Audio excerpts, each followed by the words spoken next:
Espera. Ella imprimió una proclama con manos temblorosas, sabiendo que si la atrapaban, perdería todo: la libertad, la voz y el techo donde su madre dormía. Era editora clandestina del periódico sufragista La Voz de la Igualdad, y aquella noche, entre el olor a tinta y cera de vela, decidió romper las reglas que la sociedad había impuesto sobre su cuerpo y su nombre. Eleanor Blake olía a carbón y papel. Su abrigo de lana raspaba la piel. El gas de las farolas de Kensington lanzaba sombras largas sobre las aceras empedradas. Era el año de la Gran Marcha, y las calles resonaban con botas, carruajes y la risa contenida de quien sabe que corre riesgo. Ella era sufragista, docente y editora. Fue encarcelada por alterar el orden público. Fue condenada por el juez Harrington en el Palacio de Justicia, con su toga dejando caer un eco de autoridad sobre la sala de madera. Pero nadie sabía que en la penumbra de la celda alguien la esperaba cada noche entre suspiros contenidos y cartas escondidas. Pero algo cambió cuando el hijo del juez se acercó a la celda con la llave de su alma y la llave de su destino. Él se llamaba Edward Harrington. Tenía manos de seda y uñas manchadas de tinta. Hablaba en voz baja, con el eco de la biblioteca y el olor a libro viejo pegado en su ropa. Era abogado en prácticas, hijo del mismo magistrado que la había condenado. ¿Qué hacía un joven de su estirpe junto a los barrotes? ¿A quién protegía realmente? De repente, una visita rutinaria se volvió trampa y revelación. Eleanor mantuvo su secreto: la lista de donantes anónimos, los nombres de quienes financiaban el silencio. Era un manuscrito pequeño, escrito con caligrafía apretada, guardado en un tubo de hojalata dentro de su libro de gramática. Ese libro olía a cuero y a húmedo, como la biblioteca del colegio donde enseñaba. Alguien lo encontró. Nadie sabía que Edward había sido el curioso que lo dejó allí. ¿Curioso o cómplice? «No deberías venir», susurró ella la primera noche que lo vio. «Mi condena fue pública. Mi culpa, escrita en tinta negra». «Lo sé», respondió él, «pero no puedo dejar que te rompan. No cuando sé lo que es mentir para mantener una fachada. ¿Qué harías tú si supieras que tu padre firmó documentos que manchan la reputación de tantas mujeres?» Ella sintió el sabor metálico de la respuesta. «¿Qué harías? ¿Protegerías tu apellido o apoyarías a quien te pide ayuda en la oscuridad?» Las vigas de madera crujieron. El olor a sudor y pan recalentado llenó la celda. Era la primera de muchas decisiones imposibles. Eso no fue todo. Edward no solo trajo consuelo, trató de negociar. Envió al carcelero una carta con 5 monedas envueltas en tela. El carcelero olió el dinero, olió el metal, olió la traición y se fue con pasos pesados. Eleanor compró tiempo y páginas, pero la verdad, como la tinta, se filtra. Nadie sabía que el juez Harrington no solo perseguía a las sufragistas por ley, lo hacía por miedo. Miedo a que su nombre apareciera en la lista. Miedo a que su propio despacho oliera a corrupción. Edward lo sabía todo. Lo había leído en papeles escondidos tras un tapiz, en sobres con sellos rotos. Lo había leído con la luz temblorosa de una lámpara, con el crujido del cuero bajo sus dedos. Lo había leído y había jurado, en silencio, proteger a la mujer que lo hacía tambalear. Entonces la prisión se convirtió en un campo de batalla de silencios y palabras arrancadas. Eleanor imprimía y Edward la salvaba. Era peligroso, era ilícito, era también imposible de negar. Cada encuentro dejaba una nueva huella. Ella recordaba la textura de su chal, el frío de sus manos cuando le pasaba el papel. Él recordaba el aroma a lavanda que quedaba en su cabello y el sonido de su risa, como monedas cayendo en un suelo de mármol. ¿Te imaginas amar así? ¿En medio del juicio, del ruido de la ciudad, entre barrotes y juramentos? Pero espera. La noche en que el juez recibió la carta anónima, con una copia de sus actos, todo se rompió. Un escándalo esperado.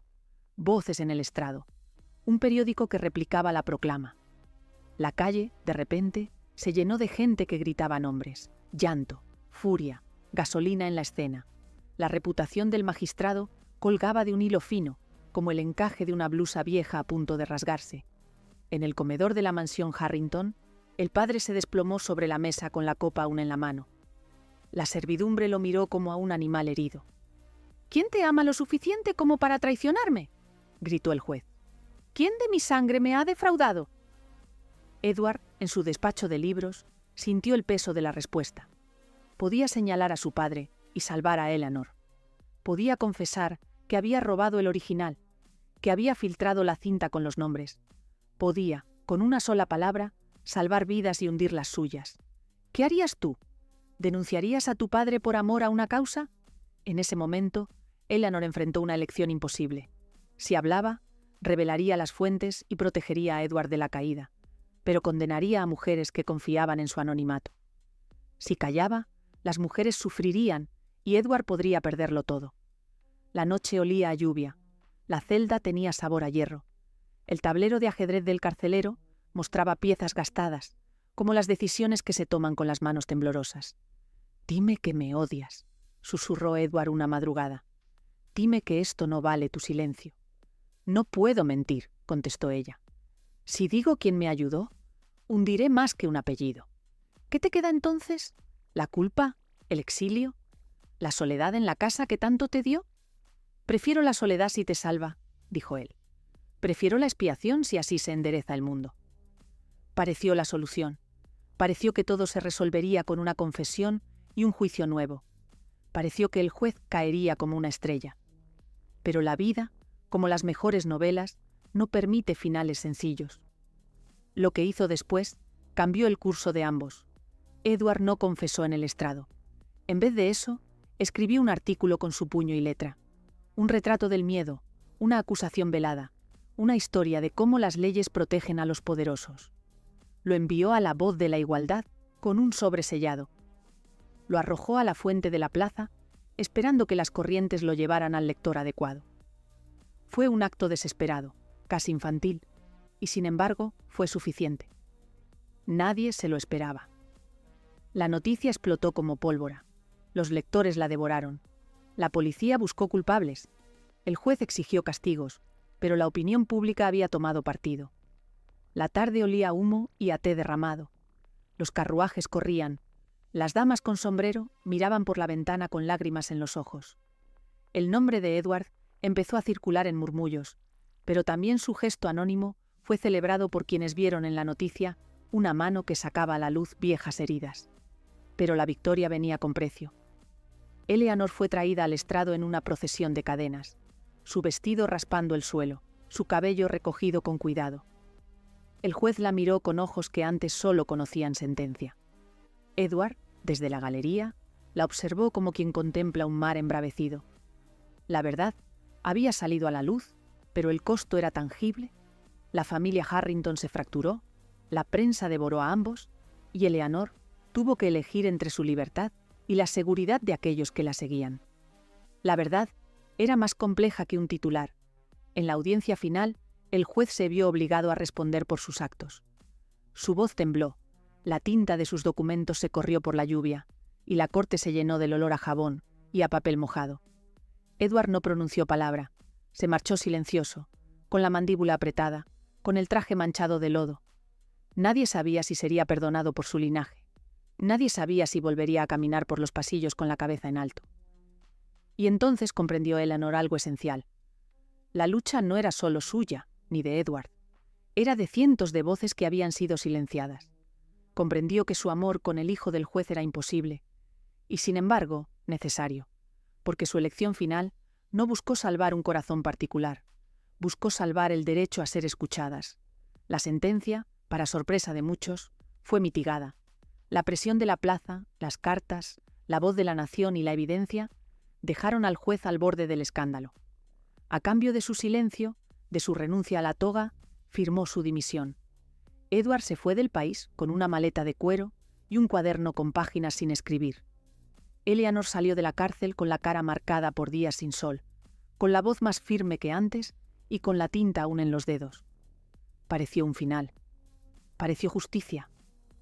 Pero la vida, siempre caprichosa, dejó un regalo amargo, la sospecha y la memoria. La gente hablaba. El olor a incienso se mezclaba con el de la rueca. La madre de Leonor tejía en la ventana, con manos que recordaban costuras y cuentas de botones, y miraba cómo la hija era aplaudida y señalada a la vez. Edward, desde el puerto, miró la ciudad que había perdido y pensó en todas las cartas que no había escrito. ¿Qué harías tú en su lugar? ¿Regresarías para enfrentar el remordimiento o te quedarías huyendo del estigma? El tiempo curó algunas heridas. Eleanor siguió editando. Su periódico ganó lectores. Su voz llegó a parlamentos y a cafés, a fábricas y a salones. Edward regresó años después vestido con polvo de mar y con canas prematuras. Se acercó a la imprenta en una noche lluviosa, con el olor salado del puerto impregnado en la piel, y dejó un sobre la mesa.